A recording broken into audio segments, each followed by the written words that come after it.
tarde, después de almuerzo. Hemos tenido un día intenso. En la mañana vino la representante de la Agencia de Acceso a la Información Pública de Argentina, así que hubo mucho interés por el tema y tenemos a grandes amigos especialistas acá virtualmente en el tema gobernanza de datos y algunas perspectivas regionales. Danilo Doneda, que es profesor del Instituto Brasileño de Ensino, Desenvolvimiento y Pesquisa de Brasil, al gran amigo Luca Belli, con quien organizamos una escuela hola Luca querido, allá en la FGB en Brasil, coordinador del Centro de Tecnología y Sociedad de la FGB en Brasil, Jimena Moreno desde México, hola Jimena, profesora del CIDE México, y nuestra querida Jocelyn, con quien organizamos la escuela en Panamá en 2013, presidente de Apandetec, y creo que tiene un cargo nuevo importante ahora. Los dejo con Karina, que es nuestra moderadora de Bolivia. Bienvenida, Karina, todo tuyo. Gracias. Bueno, gracias. Bienvenidos a los moderadores. Como decía Olga, lamentablemente ha habido un retraso, pero no ha sido a causa de ellos. Se han retrasado todas las ponencias. Bueno, un poco las directrices, como había mandado un correo, más o menos van a tener unos 10 minutos para hacer las ponencias, pero hacer un previo más o menos un poco de la mañana. Toca el tema de la mesa de gobernanza de datos, perspectivas regionales.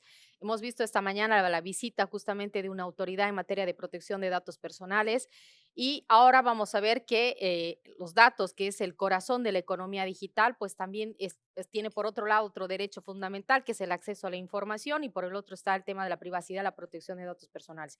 Entonces vamos a tener un panorama, tenemos especialistas, dos del Brasil, justamente a Danilo, no tengo la oportunidad de conocer a Luca Belli, a Jimena y a Jocelyn. A Jocelyn compartimos en una red, la Red Iberoamericana del Derecho Informático. Con Danilo igual, hemos tenido contacto en la Red Iberoamericana de Protección de Datos Personales. Entonces, me gustaría que puedan dar una perspectiva desde sus países, porque la mesa trata justamente gobernanza de datos de las perspectivas regionales. ¿Cómo está, en cierta forma, el tema, brevemente, el tema de la privacidad, por una parte, el tema de la ley de protección de datos, y por otra parte también el tema de las políticas públicas en gobernanza de datos, ¿no? O sea, en esos países. Entonces, por el orden, si les parece, empezamos con Danilo Doneda, por favor. Danilo, no sé si cuentas Muchas con una gracias, Karina. presentación o quieres directamente dar la respuesta a las preguntas. Sí, sí tengo la presentación, si puedo hacer una breve ponencia y pasamos a las preguntas después, ¿está bien? Ujú. Sí, ¿La ven? correcto, sí. Muchas gracias. Si me permite, voy a intentar hablar en español. Muchas gracias por la invitación a Olga Cavalli, por la ciencia acá de la Escuela del Sur de Internet Governance, con la mediación de mi amiga Karina Minacelli, con en la presencia de mi amigo Luca Belli y también de Jimena Morena y Joselín Vos Castro. El tema que nos han propuesto de la gobernanza de datos en las perspectivas regionales, yo voy a hacer una ubicación más precisa en la cuestión del desarrollo actual de la protección de datos en el espacio latinoamericano y después más directamente al próximo paso que muy probablemente se va a dar a partir también de una sugerencia de Olga Cavalli, con la cuestión que las leyes de protección de datos y la son las bases para la gobernanza, también para la inteligencia artificial. Estamos en un momento en que las primeras reglamentaciones en la región se empiezan a discutir con mayor seriedad. Primero todo, en relación a protección de datos, en el espacio de América Latina, en los últimos 10, 15 años, se asistió a un desarrollo fenomenal. En realidad, en ese mapa que se ve en azul, los países que cuentan con la Ley General de Protección de Datos, es un mapa de 2011 de David Badison. Se ve que una muy gran parte de América Latina ya tenía sus leyes de protección de datos. Brasil, en aquel momento, tenía un diseño de ley. Brasil fue un país que por muchas condiciones se desarrolló con un poco de retraso en la cuestión de protección de datos, pero justo en 2018 teníamos la aprobación de la LGPD, la Ley General de Protección de Datos, y es muy interesante verificar que hay una uniformización en términos generales, es obvio, muy perceptible del espacio jurídico latinoamericano en el sentido de la convergencia a partir de leyes de protección de datos que son en su mayor parte compatibles.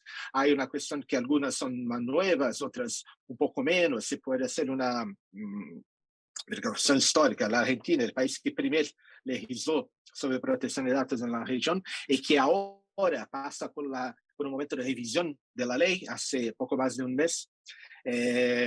La Agencia Argentina de Acceso a la Información empezó un proceso de consultación pública sobre un borrador de una nueva ley de protección de datos que va a sustituir la ley del año 2000, pero tenemos Uruguay con la ley de 14 años, México que tiene hace 12 años, Perú 11, Costa Rica también 11, Colombia 8 años, Brasil solo 4 años y muchos otros países que están en algún lugar en medio. Hay Chile que tiene una ley de más de 20 años, pero no es precisamente una ley general de protección de datos y que en los últimos años está laborando intensamente en relación a la aprobación de una ley moderna de protección de datos. Brasil entró en la ecuación hace poco tiempo, pero el desarrollo de los últimos 2 años en Brasil fue bastante perceptible. La ley de Brasil entró en vigor hace 2 años de pocos meses, y la modificación del estatuto de la discusión, sea jurídica, académica o mismo entre la sociedad sobre protección de datos en Brasil, en ese tiempo se intensificó muchísimo. En eso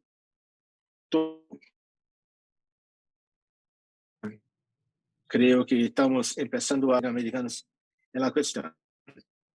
Ese desarrollo de protección de datos en América Latina no es propiamente algo, diría, autóctono, no hay propiamente un estándar regional. Mismo si en algunos momentos pareció que hubiera un desarrollo particular en la región, por ejemplo, con institutos como el Habeas Data, que se desarrolló básicamente en Brasil, Argentina y otros países, no hubo propiamente una consolidación entre la doctrina de protección de datos, entre las prácticas en torno del Habeas Data. Lo que hubo más recientemente es una fuerte influencia de estándares internacionales y también con la moderación de estándares adaptados por la región, por ejemplo, con la influencia de los estándares de protección de datos en la red iberoamericana de protección de datos. Pero el punto al que quería llegar ahora en la segunda parte de mi presentación es que ahora que llegamos a más o menos una primera consolidación de la reglamentación de protección de datos en la región, como también en la buena parte del mundo, se puede percibir también que lo que se construye con protección de datos en muchos puntos sirve como la base y el punto de partida para otras intervenciones normativas que demandan un poco más de atención a otros factores que no se encierran en la protección de datos. Uno de ellos es la inteligencia artificial, pero podemos percibir muchos otros en relación al ámbito más lato de la gobernanza de datos, de la ciberseguridad y otros puntos, pero me permite en mi poco tiempo plantear algunos comentarios sobre la importancia de esa experiencia de regulación de protección de datos para lo que se pretende hacer con la inteligencia artificial. Son temas a la inteligencia artificial, como la protección de datos. Es un tema transversal que interesa prácticamente todos los sectores del mercado, del sector público, prácticamente un gran número de actividades. Y del caso de la inteligencia artificial, hay una especie de descendencia, eso es. Muchas leyes de protección de datos, y las latinoamericanas no están fuera de ese estándar. Muchas leyes de protección de datos tienen dispositivos y reglas que se aplican directamente a inteligencia artificial. Por ejemplo, las reglas sobre decisiones automatizadas, que existen muchas de nuestras leyes sobre inteligencia, sobre protección de datos. En Brasil está en el artículo 20 de la LGPD.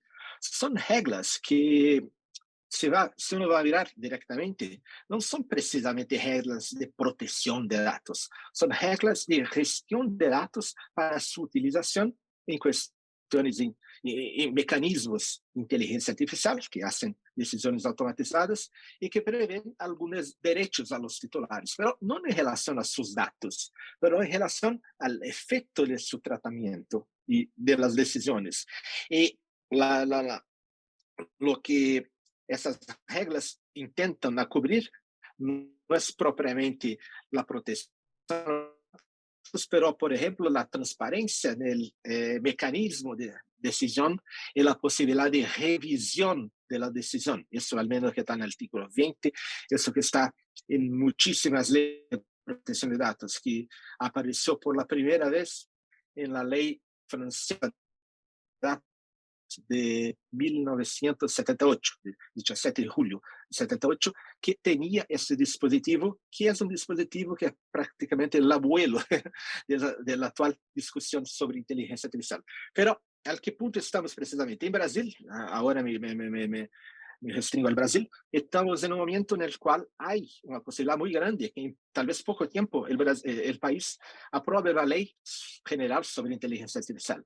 Y verdad, quase se aprovou no ano passado o desenho de lei 20 de 2021 sobre inteligência artificial, que só não foi aprovado porque em certo momento se percebeu que em realidade não há uma lei de proteção, perdão, não há uma lei general sobre inteligência artificial en ninguna parte del mundo. Y en ese momento hay discusiones, obviamente, hay en Europa la propuesta más conocida del IA Act, pero son propuestas.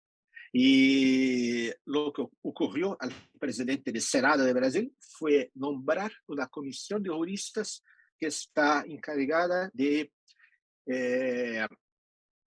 redigir el diseño de ley que eventualmente los senadores van a utilizar como base para la discusión que se va a tener el próximo año. Entonces, la situación actual en Brasil es que en el día 7 de diciembre de ese año, 2022, se va a tener listo este borrador del proyecto de ley sobre inteligencia artificial, que tal vez sea la propuesta más probable de ser considerada el año próximo, y hay siempre cuestiones legislativas, es siempre imposible predecir lo que va a ocurrir, pero se va a continuar los influxos actuales. Es muy probable que en Brasil se tenga la primera discusión de mayor probabilidad, la primera discusión legislativa con mayor probabilidad de aprobación, en el sentido de tenermos pues, esa nueva generación de temas de derecho digital, no solamente como discusión, mas ya como una ley en 2023. Muchas gracias por el tiempo. Paso la palabra a Karina. Muchas gracias, Danilo, por respetar el tiempo. Entonces, vamos a pasar en esta primera vuelta a nuestro segundo ponente, que en este caso es Luca Belli, coordinador del Centro de Tecnología y Sociedad. Muchas gracias, Karina, y muchas gracias, Olga, por la invitación. Y hoy, si me permiten, yo voy a hacer mi presentación en inglés, porque mi castellano no es tan bueno es bueno para una charla entre amigos, mas no es tan bueno para hacer una presentación sobre gobernanza de datos. Mas prometo que el próximo año voy a treinar para hacer la presentación en castellano. Voy a compartir mi pantalla. So, can you confirm you can read and see my yes? ¿Me pueden confirmar que ven bien la presentación? Yes. So I'm just taking this off because I'm hearing myself. Bueno, voy a sacar esto porque me estoy escuchando a mí mismo hablando en español, así que la presentación, como pueden ver, es un tema global, un poco más global de lo que se esperaba por ahí del tema anterior. Algunos por ahí se preguntan por qué estoy hablando sobre esto y ahora lo voy a explicar en un segundo. Antes de meternos en los detalles de la presentación, quiero comentar algunas cosas sobre el lugar donde trabajo, FGV. Trabajo en una de las principales instituciones académicas en Brasil. Es uno de los think tanks más influyentes del mundo hoy en día. Yo coordino el Centro de Sociedad y Tecnología y dirijo estos proyectos de CyberBRICS, que es interesante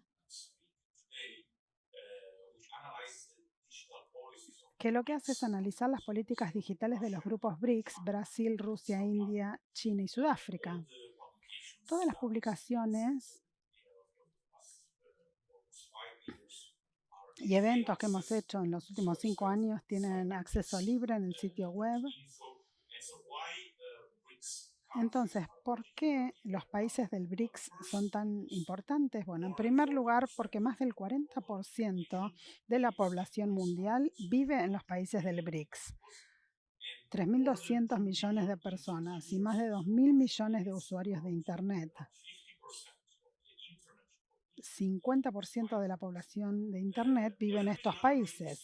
Y también hay actualizaciones importantes sobre los BRICS, en especial para Argentina, que es el hecho de que Argentina ha sido invitado al BRICS+, que es como un grupo ampliado de la cumbre del BRICS, en donde el presidente Fernández participó hace un par de meses y luego expresaron su voluntad de unirse a este grupo.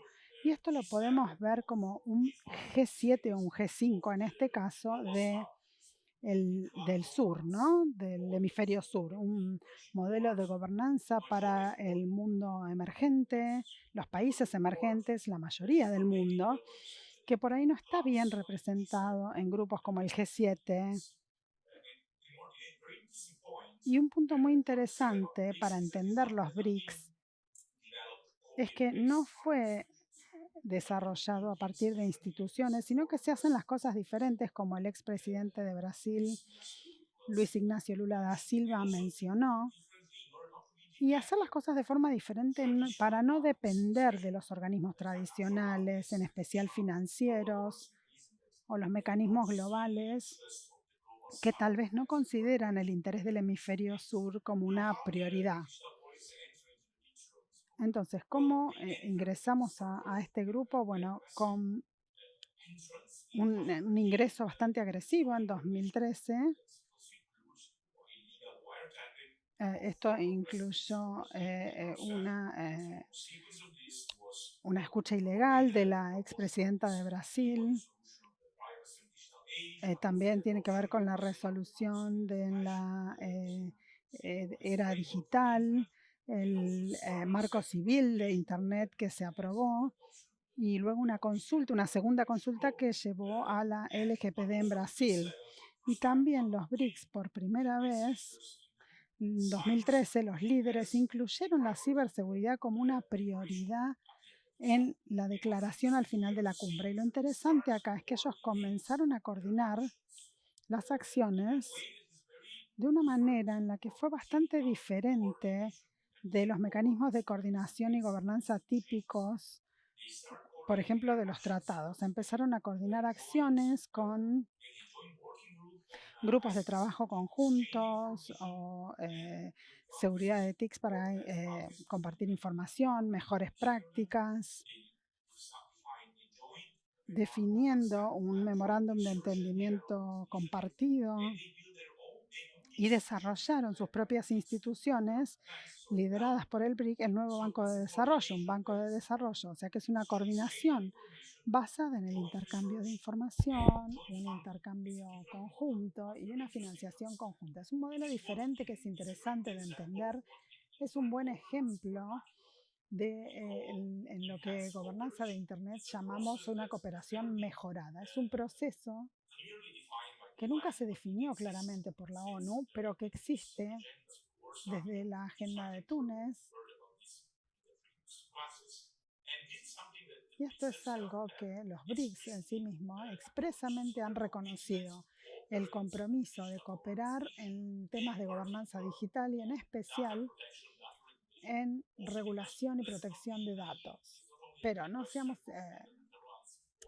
inocentes en esto, es una cuestión de muy valor económico, de un gran valor económico, estratégico.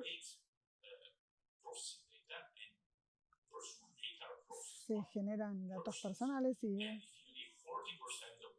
40% de esas personas, si viven en esos países, ustedes están sentados sobre una mina de oro. Entonces, obviamente es una visión estratégica y económica de regulación de datos que en el mayor nivel de la declaración de Xiamen hace 5 años se comprometieron a trabajar juntos en ciberseguridad y protección de datos. Y entonces, ¿cómo los BRICS están regulando la protección de datos? Pueden encontrar diferentes papers e informes e incluso este tour interactivo en el sitio en donde se comparan las regulaciones. Esto se ha estado actualizando en los últimos años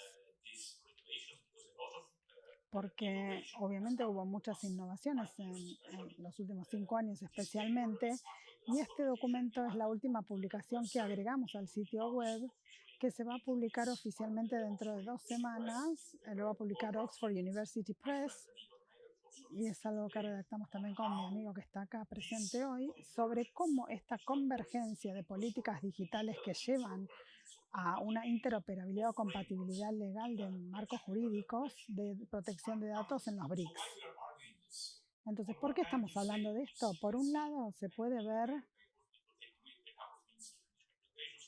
me quedan solo un par de minutos, así que por un lado van a ver avances importantes en los países del BRICS, como Danilo mencionaba.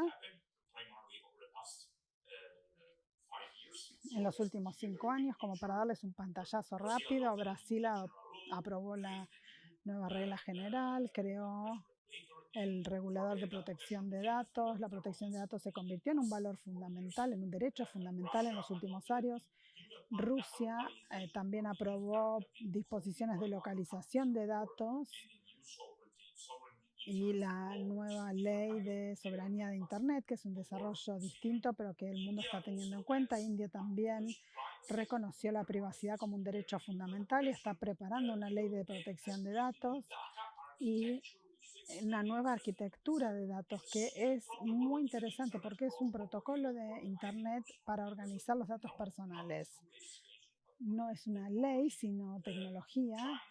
China aprobó un código civil nuevo en donde se le da derecho a la privacidad y a la protección de datos, una nueva ley general, nuevas leyes de seguridad de datos y sectoriales. En diferentes sectores tenemos también una publicación que se va a hacer brevemente, y finalmente Sudáfrica promulgó una ley general sobre protección de datos e información. Y esto genera una mayor convergencia porque muchos se toman como modelo de inspiración. Entonces tenemos principios compartidos en todos los países, un conjunto de derechos individuales compartidos similares en países, también obligaciones comparables para controladores y procesadores de datos. Existe también un enfoque convergente con respecto a transferencia de datos que se permiten solamente cuando el país en el que está la legislación se permite esto.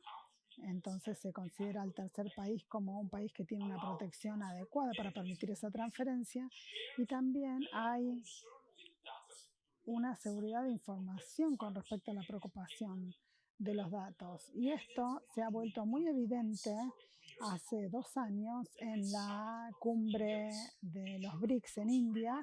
Esta imagen que parece una película de Tarantino, pero en realidad es una imagen de la cumbre del BRICS, de la cumbre del 2021, en donde los líderes del BRICS reconocieron su voluntad de cooperar para implementar un marco jurídico establecido de cooperación y acuerdos intergubernamentales. Estos son pasos considerables que no se habían mencionado antes y se repitieron este año en la cumbre presidida por China, en donde Argentina fue invitada en la segunda parte de la cumbre. Y acá pueden ver el fragmento de la declaración en donde se repitió esto. Y esto vemos que la interoperabilidad jurídica de este tipo de compatibilidad genera muchas ventajas, pero también tiene muchos desafíos. Hay un documento específico sobre esto que se va a publicar en el informe de la Conferencia de Internet Mundial, que es una conferencia organizada por el Ciberespacio en China, que se va a publicar en 3 semanas.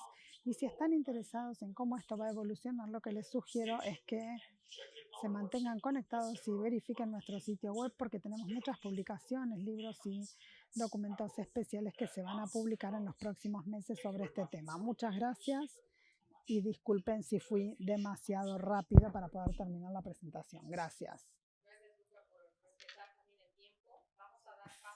Thank you, Luca. A nuestra colega de México, Jimena Moreno, quien nos va a dar una perspectiva desde el ámbito más financiero. No sé si quieres compartir una presentación o prefieres que lo conversamos con algunas preguntas, Jimena. Estás con mute. Perdón. Hola, buenas tardes. Si quieres comparto pantalla.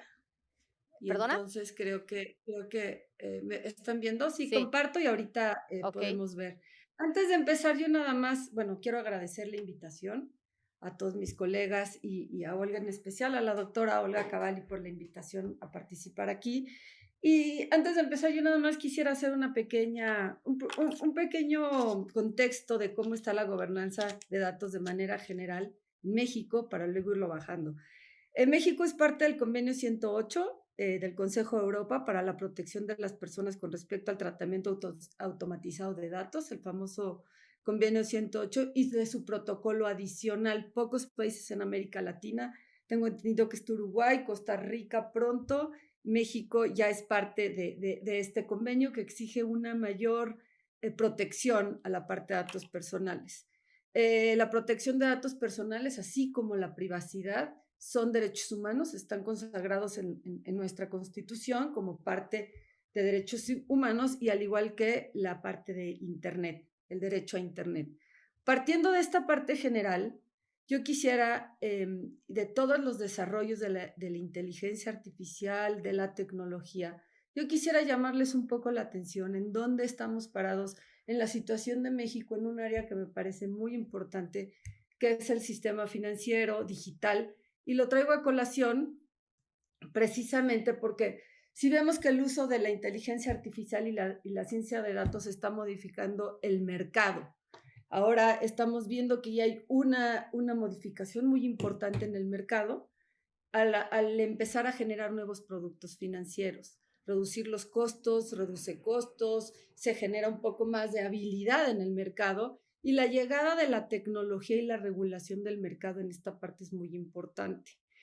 En la oferta de servicios financieros en México, y estoy segura que también en sus países, en América Latina y a parte global, está teniendo un boom a partir de la pandemia y un poco antes. Empezó la banca por internet, la banca electrónica, las famosas empresas que en México les llamamos las fintech de tecnología financiera. Están desarrollando cuestiones de inteligencia artificial muy importantes, pero como buena tecnología hay temas ahí de ciberseguridad, de seguridad, de robo de identidad, de datos personales. Y lo que nos hemos dado cuenta que cuando empieza el desarrollo de la inteligencia artificial y el desarrollo de grandes disrupciones en la tecnología, pues también se traen desigualdades importantes. Y yo quiero llamarles la atención en el tema de las desigualdades. Fíjense que traigo unas cifras porque acaba de salir una encuesta en México sobre el uso de sistemas financieros. Y quiero llamarles la atención porque estoy segura que esto es a nivel regional muy importante. La inclusión financiera en México, por ejemplo, en tema de ahorro va en retroceso. Y existe un diferencial estructural muy importante en contra de las mujeres. Aquí empezamos a ver una pequeña discriminación o grande discriminación. Entonces, si podemos ver, en México la población aumentó 31% en un total de 7.8 millones de personas entre el 2020 y 2021. Estas personas sin ahorros, a los que están fuera del mercado. Quiere decir aquí que ya empieza a haber un tipo de exclusión. y 4.4 millones son mujeres. Cuando hablamos de tecnología y en el mercado formal, la participación de los hombres crece en un 70% y la participación de las mujeres aumenta solo un 15%. Quiere decir que aquí ya empieza a haber una brecha digital importante. Uno, las mujeres están fuera del mercado financiero en tema de ahorro, pero cuando se trata de incluir a través de tecnología, en vez de que la tecnología pueda empezar a cerrar esas brechas, lo que se ha encontrado es que los hombres tienen una participación mayor del 70% en comparación con las mujeres, que solamente es el 15%. Las brechas por género también se dan, por ejemplo, en toda la parte de los recursos ahorrados, porque las mujeres ahorran parte de sus ingresos menos que los hombres. Y las mujeres destinan esos ingresos a la parte de alimentación y servicios personales. ¿Esto por qué es importante? Y van a decir, bueno, ¿y esto qué tiene que ver finalmente con la tecnología? Una de las ideas importantes es que la tecnología pueda cerrar estas brechas. Y lo que estamos viendo en el ahorro significa la participación también en la economía. Y cuando hablamos de la participación de la economía y en la parte formal, pues hablamos de pensiones, hablamos de retiros dignos, hablamos de ahorro, de prestaciones sociales. Entonces aquí la verdad es que tenemos que empezar a utilizar la tecnología para la inclusión. Y en temas de uso de servicios financieros digitales, los hombres crecieron un 170% más que las mujeres. O sea, más del doble. Las mujeres tuvieron el 73%. O sea, quiere decir que había 5 veces más mujeres tomando una muestra que los hombres, y ellos crecieron el 170% más. Y lo que les decía, el crédito de nómina tiene unas diferencias importantes, ya que el crecimiento laboral fue del 16% en hombres y en las mujeres 2%. Y cuando se trata de la parte de la banca electrónica, la tecnología, pues entonces todavía quedamos más desplazadas de lo que les estaba comentando. Entonces, esperen un segundito porque aquí se trabó, ya. Por si fuera poco, cuando empezamos a hablar de la parte formal y empezamos a pedir crédito, pues entonces ya pasamos a que hay aumento de la gente que está fuera del mercado en un 18%. Y en poblaciones más aisladas y más pequeñas, todavía pues el gap, el diferencial es mucho más grande. Entonces, ¿qué es lo importante aquí? Es que todas estas, tratar de incluir en sectores menos vulnerables, en este caso nos dimos cuenta que las mujeres es un sector menos vulnerable en la parte de plataformas digitales y de tecnología. Estamos viendo cómo las mujeres empiezan a estar mucho más rezagadas, las poblaciones de adultos mayores más rezagadas. Y aquí tenemos un problema importante porque son las mujeres en donde otra vez empieza a abrir esta brecha digital. Las políticas públicas y la gobernanza de datos para la inclusión no está siendo tomada en cuenta. No se generan gobernanza, ni siquiera alineamientos con perspectiva de género. Y como la economía y la tecnología avanzan de una manera muy impresionante, entonces cada vez va a haber un rezago más y más y más en este tipo de cosas. ¿Qué otra cosa está pasando en comparación con los datos personales? Pues ya se ha demostrado, y este mismo estudio lo empieza a demostrar, que las vulneraciones a la identidad, que las vulneraciones hacia los ahorros, a las clonaciones de tarjetas de crédito, etcétera, cada vez son mayores. Y aquí otra vez le vuelve a pegar a las mujeres, porque son las que no acuden a las sucursales a denunciar. En estadística, los hombres son los que más van a acudir a pelear sus ahorros o su robo de identidad. Y aquí también nos está hablando de una educación no solamente financiera, sino una educación tecnológica. Es decir, las mujeres tenemos, y las partes vulnerables, es decir, no solo mujeres, porque hablo de mujeres indígenas, de adultos mayores, en donde quedan absolutamente fuera de toda esta tecnología. Y entonces la regulación no está volteando a ver esta parte importante que está dejando atrás. la tecnología. Si bien es cierto, la tecnología ahorita está rompiendo paradigmas, está abriendo mercados, está generando que haya crecimiento en el PIB, pues también es cierto que está generando desigualdades. Y que les quise compartir un poco de este estudio justamente en este sentido. La gobernanza de datos y las políticas públicas tienen que ir para cerrar no solamente la brecha digital, no es suficiente. Cerrar la brecha digital es un paso muy importante para que todos tengan acceso a entender, pero aprender a usar esta tecnología, incluir a las partes más vulnerables, entonces sí vamos a poder hablar de una democratización del Internet, una democratización del uso de la tecnología y de la inteligencia artificial. Seguimos por este camino, las desigualdades y las brechas se van a hacer mayores. En esta pandemia, con algunas cosas que les dije y los datos que les puse sobre la mesa, sí nos damos cuenta que la desigualdad está siendo rampante, que en realidad estamos cada vez abriendo más esa brecha. Entonces, seguir por el camino rapaz de generar tecnología es muy importante, la banca electrónica es muy importante, jalar créditos, pero a su vez esto nos está generando una externalidad negativa a todos los usuarios. Y entonces aquí es muy importante no solamente la cuestión de saber usarla, sino capacitar, sino incluir. Y me llama la atención porque no he visto, y con las discusiones en los congresos, y cuando se habla de la ley de datos, y que el convenio 108, y nosotros ahora que en México, con el famoso TEMEC, que es nuestro Tratado de Libre Comercio con Canadá y Estados Unidos, hay un capítulo específico sobre comercio electrónico, y en este capítulo habla específicamente de la protección de datos personales como un tema importante en la región de América del Norte. Y sin embargo, pues todavía no hemos empezado a voltear a ver quién queda fuera de la tecnología y en el desarrollo, en los congresos, en la academia, habrá que ir pensando cómo hacerlo con perspectiva de género, con perspectiva de los más vulnerables, porque entonces las desigualdades van a crecer y va a ser casi imposible poderlas jalar, que sea realmente la tecnología un factor de igualdad, un factor de crecimiento, un factor de generar las mismas oportunidades.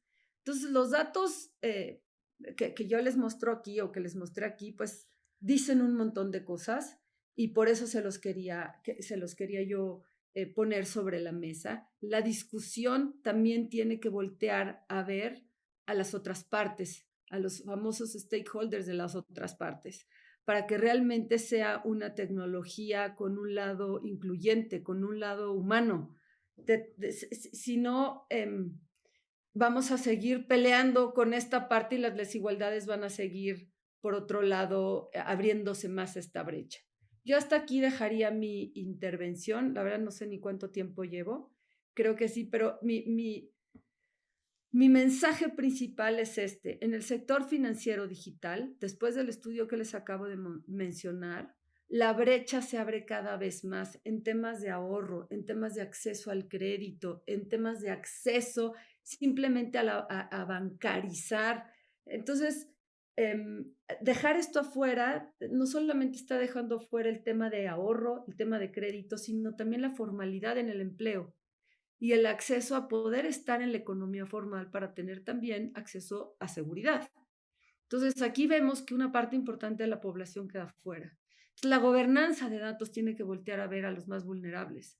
Desarrollar me parece que así tiene que ser, la tecnología tiene que, pero también tiene que incluir y ser el paraguas de inclusión a todas esas, bueno, pues aquí la mitad de la población, ¿no? A las mujeres y a la gente que queda fuera de la tecnología, porque entonces va a llegar a ser una herramienta de desigualdad si no también empezamos a voltear a ver al otro lado. Pues muchas gracias. Gracias, Jimena Moreno, profesora del CIDE de México. Y ahora damos paso a Jocelyn Bosch Castro, presidenta de APANDETEC de Panamá. Hola Karina, ¿Cómo estás? muy buenas tardes a todos y a todas. Bueno, primero un abrazo fraterno y un beso fuerte a Olga y Adrián, quienes son los corazones impulsadores de esta Escuela de Gobernanza. y que pues aglutina a este grupo de interesados, de gente que quiere conocer un poquito de cómo manejamos los temas relacionados a la gobernanza en Internet. Karina, sabes que a mí me gusta más hacerlo tipo conversatorio, pero quiero hablarles un poquito de la experiencia de Panamá en relación a protección de datos y cómo entonces esto ha ido afectando en temas de acceso. La intervención de Jimena para mí es una estupenda introducción, toda vez que hay situaciones que igual en la región se están replicando. Nuestros países, yo siempre he dicho, somos las mismas historias, solo con acentos distintos. Y bueno, vamos a empezar quizás con una anécdota. Quienes, sobre todo nos pasaba mucho a las chicas, hacíamos esos diarios en donde creo que tiré la edad al ruedo, donde escribíamos nuestros sentimientos, lo que nos pasaba día a día, y que nos enojábamos si alguien accedía a esa información. Hoy día pasa exactamente lo contrario. Ahora publicamos todo en nuestras redes sociales o publicamos todo en Internet, aquellos que tienen acceso a, y nos molestamos cuando no lo ven. No es una disyuntiva rara. ¿Cómo hemos variado, cómo hemos cambiado que nuestra información se publicite de manera tan abierta? Y nosotros como ciudadanos digitales entregamos estos datos a diestra y siniestra sin tener un conocimiento real del impacto que esto conlleva. Pero esto tiene una razón de ser. ¿Quién nos lo ha enseñado?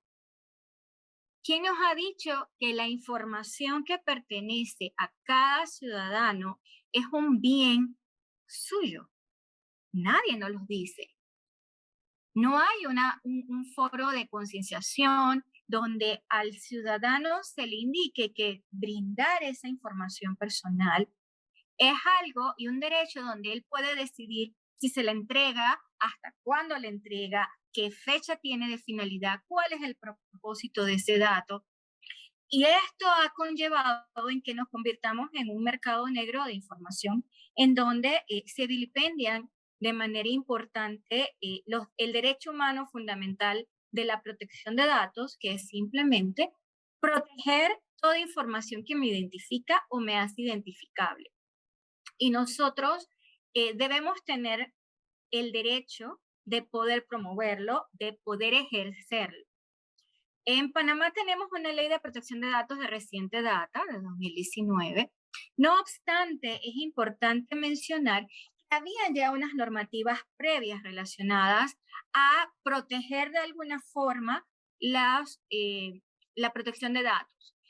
Por ejemplo, nuestra Constitución, el artículo 42, habla que toda persona tiene derecho a acceder a esta información personal que esté contenida en bases de datos para rectificar, proteger o suprimir información. Por lo tanto, no solamente es un desarrollo legislativo, ya venía desde la Constitución y además de tratados internacionales en los que Panamá se ha suscrito, como la Declaración Universal de Derechos Humanos. Fuera de eso, se dio un escenario interesante en protección de datos porque se desarrolló quizás un poco más en la parte gubernamental a través de la Ley 6 de Transparencia, en donde se establecen los temas relacionados a la habeas data y que se definen algunos datos que son confidenciales y cuáles de ellos deben ser protegidos o reservados y la manera en que se puede trabajar. De igual manera, hay otro conglomerado de legislaciones que le van diciendo a Panamá cómo trabajar en la gobernanza o en la protección de datos personales y se concreta al final con la Ley 81 del 2019 de protección de datos y la reglamentación 285 de este derecho. Si bien es cierto, como les menciono, es una ley muy novedosa para Panamá, fuimos quizás de los últimos países que hemos entrado en el desarrollo de la legislación de protección de datos, lo que nos lleva a que como país tenemos que hacer una concienciación, una capacitación, no solamente del ciudadano, sino de las empresas y el Estado, del manejo y las políticas que se tienen que desarrollar en este aspecto. Como corolario, les puedo comentar que se ha abierto tanto el debate en protección de datos por la falta de conocimiento que recientemente se presentó una propuesta de modificación a la ley por los medios de comunicación, los gremios de medios de comunicación, toda vez que consideran que la protección de datos riñe con el derecho al ejercicio del periodismo, lo que conlleva que entender que hay un desconocimiento, que el derecho a la libertad de expresión con el derecho de protección de datos son derechos que deben vivir de manera balanceada y que requiere más bien una capacitación de estos gremios para conocer la forma apropiada en que se puede proporcionar la información y que se mantenga la protección de datos personales como un derecho humano de tercera generación. Quiero aprovechar este aspecto. ¿Por qué? Porque como estamos hablando también de los temas del desarrollo de inteligencia artificial y cómo el manejo de este gran volumen de datos puede conllevar, si no se desarrolla inteligencia artificial con ética y protección de datos, a temas discriminatorios. Y por eso mencionaba que la presentación de Jimena para mí era una introducción muy interesante, porque hay una realidad que se debe debatir y que se tiene que seguir hablando, y es obviamente lo relacionado a esta brecha digital. ¿Por qué lo decimos? Porque protección de datos tampoco se puede visualizar solamente desde la perspectiva del uso de tecnologías, sino también desde el uso de la tecnología base, es decir, papel. Tenemos distintos tipos de brechas que, si bien Jimena muy bien hablaba del tema relacionado a mujer, hay brechas como por ejemplo la geográfica, en donde se tienen datos interesantes que usualmente las ciudades tienen más acceso a tecnología que el interior del país. Pero incluso dentro de las ciudades hay sitios, por ejemplo, de áreas rojas, donde no se accede a la tecnología.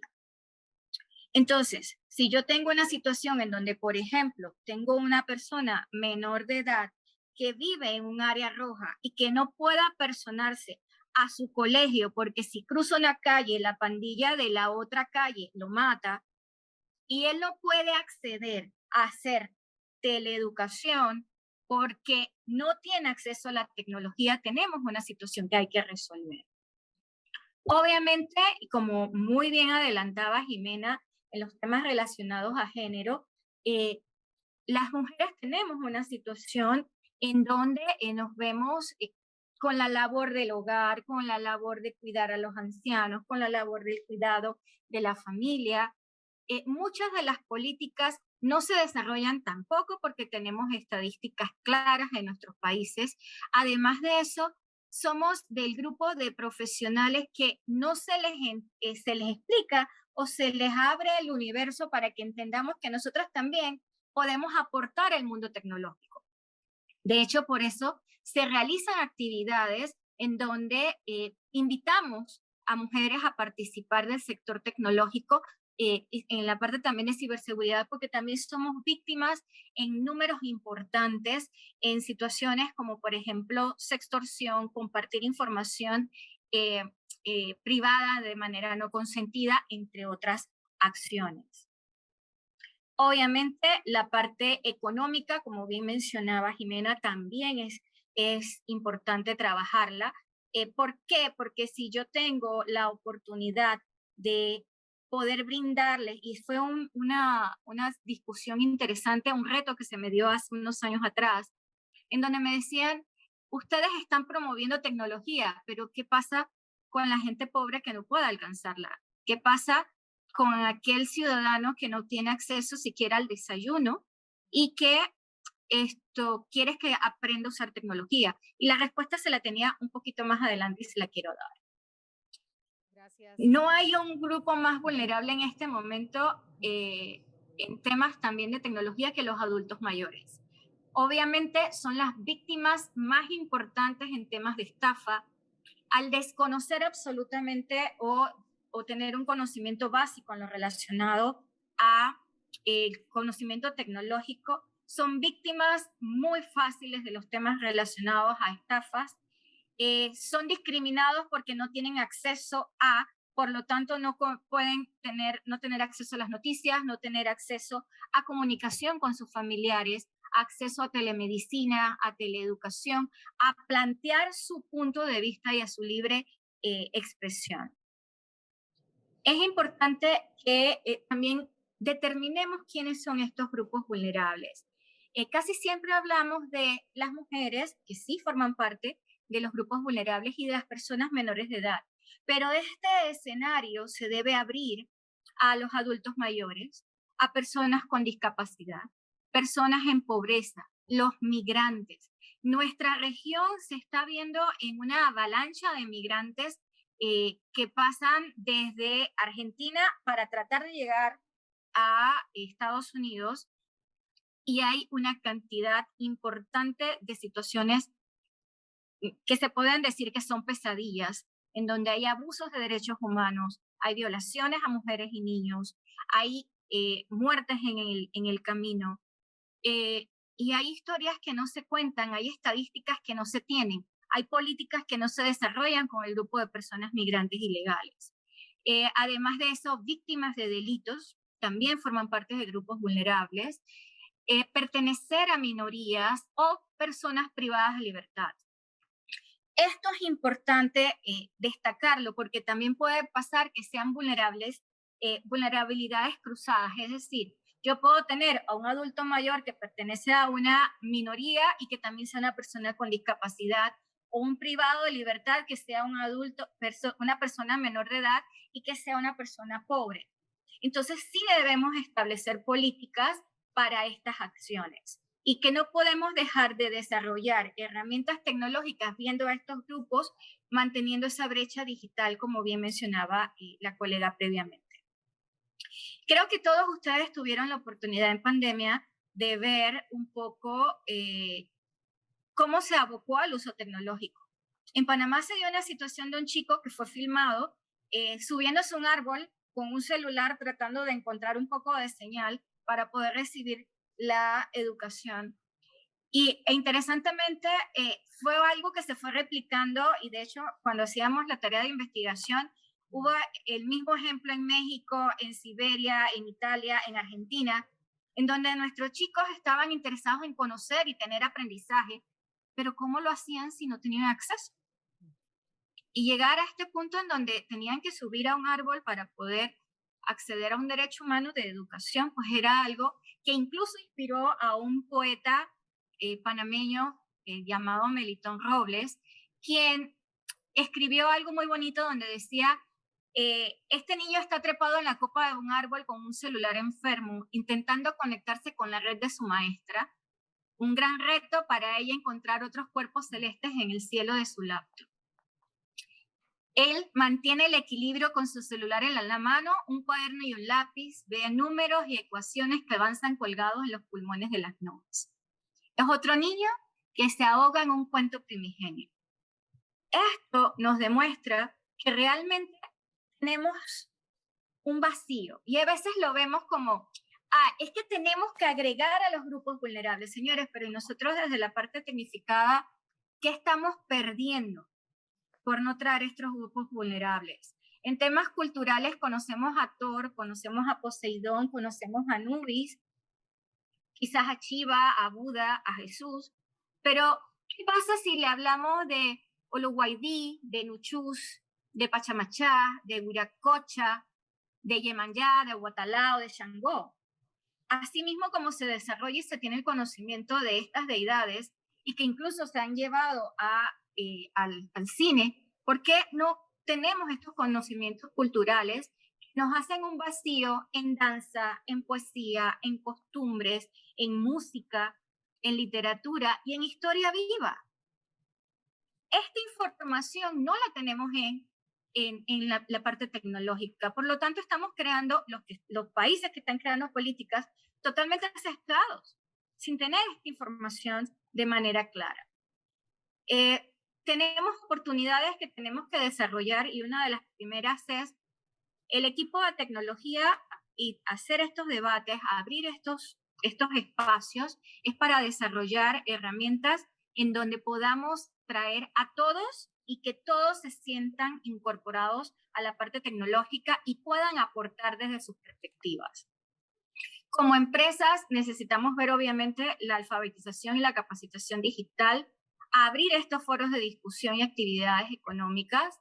En Estado, pues, el desarrollo de leyes, políticas, estadísticas que nos permitan realmente tomar acciones y crear infraestructuras para proteger y traer a todos a este mundo digital, protegiendo los datos personales, evitando el desarrollo de herramientas discriminatorias y como ciudadanos impulsar más la participación de mujeres, de personas con discapacidad, de personas de minoría, de nuestros grupos originarios. Los padres, yo siempre lo digo, Olga lo sabe, tenemos que seguir ejerciendo la patria potestad en el mundo digital. No es soltar a nuestros chicos, quienes para ellos compartir la información personal en estas herramientas tecnológicas es muy natural sin conocer las consecuencias y presentar las denuncias pertinentes. Yo creo que con esto cubro el tiempo, no sé si me pasé, espero que no. La verdad, quería dejarles estas preocupaciones en la mesa y que nos permita seguir conversando, abriendo el diálogo y lo más importante, trayendo a estos grupos de personas porque de seguro nos van a dar conocimiento, cultura, historia y lo más importante, humanizar el mundo digital en el que nos queremos vivir. Gracias. Gracias, Jocelyn. Ahora vamos a dar paso, si les parece. No sé cómo vamos de tiempo, Adrián. Nos da opción a hacer preguntas. 15, 10 minutos. Entonces, ¿les parece que damos la voz a las preguntas que puedan haber? A ver si hay preguntas hemos del- visto las 4 del lejano. temáticas. No sé si hay preguntas de alguien del público. Caso contrario, sí, aquí tenemos una persona. Si te presentas un Espera momentito que con necesito micrófono. para la traducción hace falta micrófono. Si puedes Em, facilitar tu nombre y el país para que nuestros invitados te puedan contestar. Hola, ¿se escucha? Sí, habla un poquito más, a ver. Hola, Ahora sí. perdón. Me llamo Lucía, soy de Argentina y quería preguntarle a Lucas si tenemos una idea de cuál sería el estimado del impacto para Argentina si se suma al BRICS.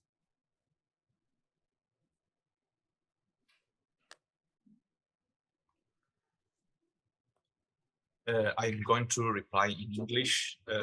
Now, there is Voy a contestar en inglés. Es un poco complicado ver cuál va a ser el impacto de esto. Obviamente que va a facilitar muchísimo el comercio, la gobernanza, los mecanismos de gobernanza que ya existen. No olvidemos que la mayoría de los países del BRICS son los principales socios comerciales hoy en día de Argentina, como Brasil o como China. Pero en términos de políticas digitales, me parece que esto no va a tener un efecto demasiado importante porque Argentina tiene otras prioridades, como por ejemplo renovar la ley de protección de datos de una forma que sea compatible con el marco europeo.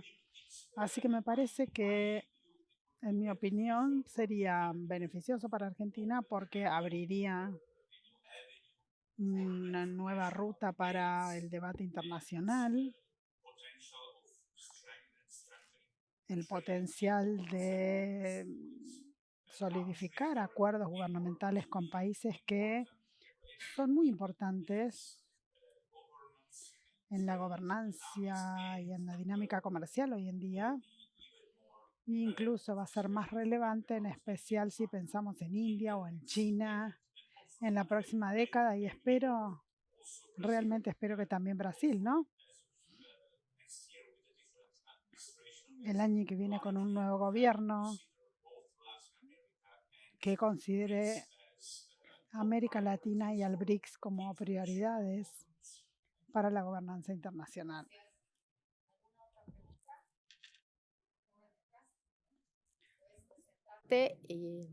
País. Buenas tardes. ¿Me escuchan bien? Sí, un poquito más fuerte. Mónica Gómez de Colombia. Digamos, mi pregunta es más que todo, pues ya sabemos que la gobernanza de datos ha estado desde varios tiempos, pero es un poco difícil aplicarla a diferentes áreas o empresas desde la parte, por ejemplo, financiera. Actualmente se tiene más que todo el régimen del DAMA, pero el DAMA no tiene la parte de desigualdades que se pueden generar, por ejemplo, en la parte de la brecha del género. No sé si existe ya en general alguna regulación que sea de forma internacional en donde se tengan esos temas, y si no, cuáles deberían de ser como los pasos principales para, para evitar esto, o cómo debería generarse. ¿La diriges para Jimena? Jimena. Para Jimena, la pregunta. Gracias, muy buena pregunta, la verdad que muy pertinente. Mira, dado que el sistema tecnológico se rige también por utilidades, es muy fácil que queden fuera, y sobre todo en el ámbito financiero, estos grupos vulnerables como género, etcétera. No, que yo conozca, por lo menos en la región, y ya lo platicaron algunos de nuestros colegas ya en México, no hay una ley, por ejemplo, ni de ciberseguridad, ni tampoco hay lineamientos para empezar a legislar y empezar a definir la tecnología con perspectiva de género, o con perspectiva no solo de género, sino también de inclusión a los más vulnerables y a las pequeñas localidades. No hay mucha literatura al respecto. Lo que ya empieza a ver sus números en la parte de los números que ya nos empiezan a hablar de estas brechas digitales. ¿Y qué hay que hacer? Pues aquí sí creo que el Estado tiene que empezar a impulsar los temas, porque no son temas tan fáciles, no generan esas utilidades. En la medida en la que se empiece a incluir más, entonces yo creo que el mercado va a voltear. Aquí creo que la academia es importante, las organizaciones de la sociedad civil, trabajar en conjunto para generar principios de perspectiva de género en el diseño de la tecnología para incluir y hacerlo inclusivo. Creo que es una parte donde se tiene que empezar a trabajar ahí, se tiene que empezar a escribir.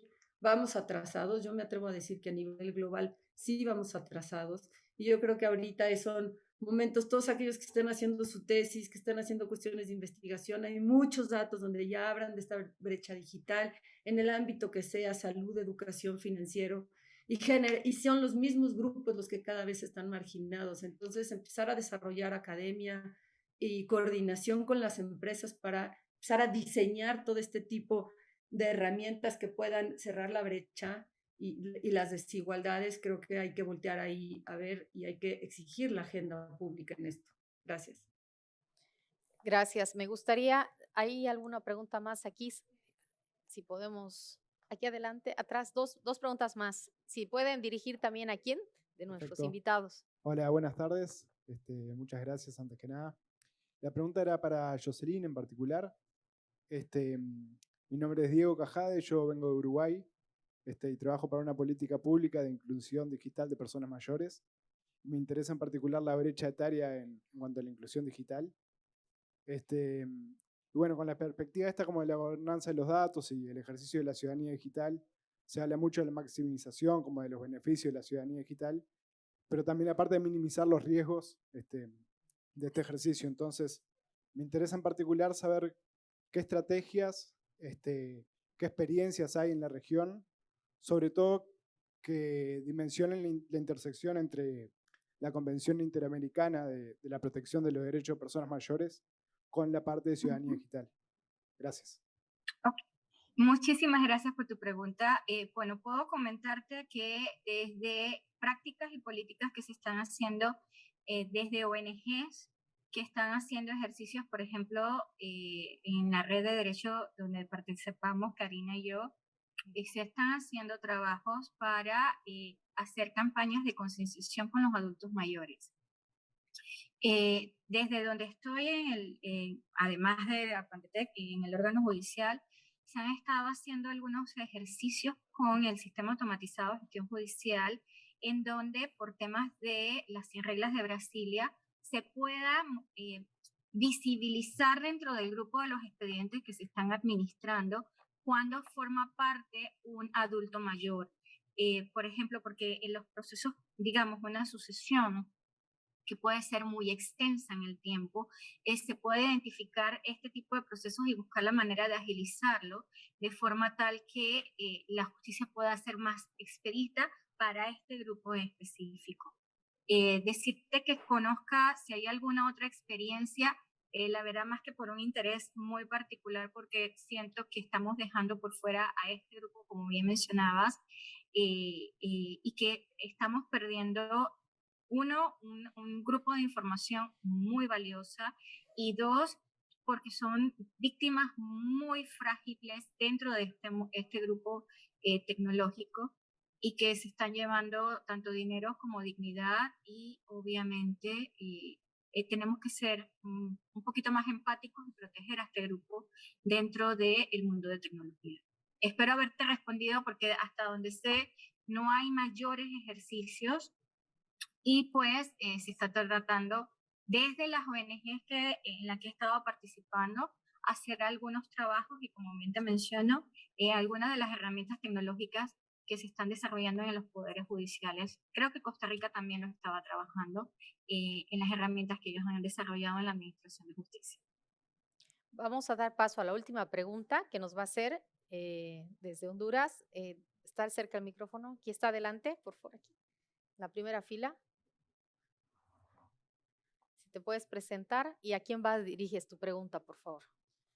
Buenas tardes, Sandy Palma de Honduras. Realmente para todos, al que quiera contestar, ¿cuál creen ustedes que es el mayor reto que tenemos en la región con relación a la protección de datos de manera extraterritorial en nuestros países, tanto para el sector gobierno como para el sector privado? Perdón, si me permite, me gustaría si podemos aprovechar la participación de Danilo para que pueda contestar. Danilo, experto en materia de protección de datos personales, también ha visitado hace poco Argentina, ¿verdad? No sé si podrías ayudarnos con esa respuesta. Sí, Karina, muchas gracias. Difícil decir el mayor reto. Hay una situación en la cual en el presente momento se están discutiendo muchísimo los estándares de transferencia internacional de datos en muchos países. Eso ocurre en Brasil, pero ocurre también en el ámbito, por ejemplo, no solo de la red iberoamericana, pero también con la propuesta que se hizo de cláusulas generales para la transferencia de datos personales, que se retrató la red iberoamericana, y que ahora se propone como tal vez lo que venga a ser, si los países de América Latina lo aceptan, lo incorporan a sus reglamentos, un primer movimiento de armonización regulatoria formal y concreta entre los países de la región en materia de protección de datos. Eso es muy importante. Por ejemplo, hay que ver que hoy se publicó el programa de la conferencia del GPA, de Global Privacy Assembly, de la conferencia de las autoridades de protección de datos, que se va a tener en noviembre en Turquía, y hay una sesión pública muy grande, muy importante, especialmente dedicada a eso. Y me parece muy pertinente también porque la cuestión de la transferencia internacional de datos es algo que está sobre una permanente crisis a nivel internacional. Todas las tentativas de arreglar el flujo de datos, que es el mayor del mundo entre Europa y los Estados Unidos, que hace prácticamente más de 10 años se está peleando sobre reglas que no son, como decir, que no son suficientes, que en algún momento son cuestionadas y fueron ya por 2 veces desdichas por la Corte Europea de Justicia. Y frente a ese escenario internacional sería muy interesante también no solamente para la integración de los países latinoamericanos, también como un precedente de armonización que tal vez pueda ser importante a nivel global. Entonces, eso es algo que yo estaría atento muchísimo del próximo año, que si logramos transformar en un estándar latinoamericano, tal tal vez sea la primera parte de una integración mayor en otras partes también de nuestras legislaciones. Gracias, Danilo. Yo creo que con eso vamos a cerrar este panel. Estamos todavía en hora. Agradecer a nuestros invitados, Danilo Doneda, profesor del Instituto Brasilero de Ensino, de Desenvolvimiento y Investigación IDP Brasil, a Luca Belli, coordinador del Centro de Tecnología y Sociedad, FGB Brasil, Jimena Moreno, profesora del CIDE de México, y Jocelyn Bosch Castro, presidenta de APANDETEC de Panamá. Así que muchas gracias a nuestros invitados. Les damos un fuerte aplauso, por favor.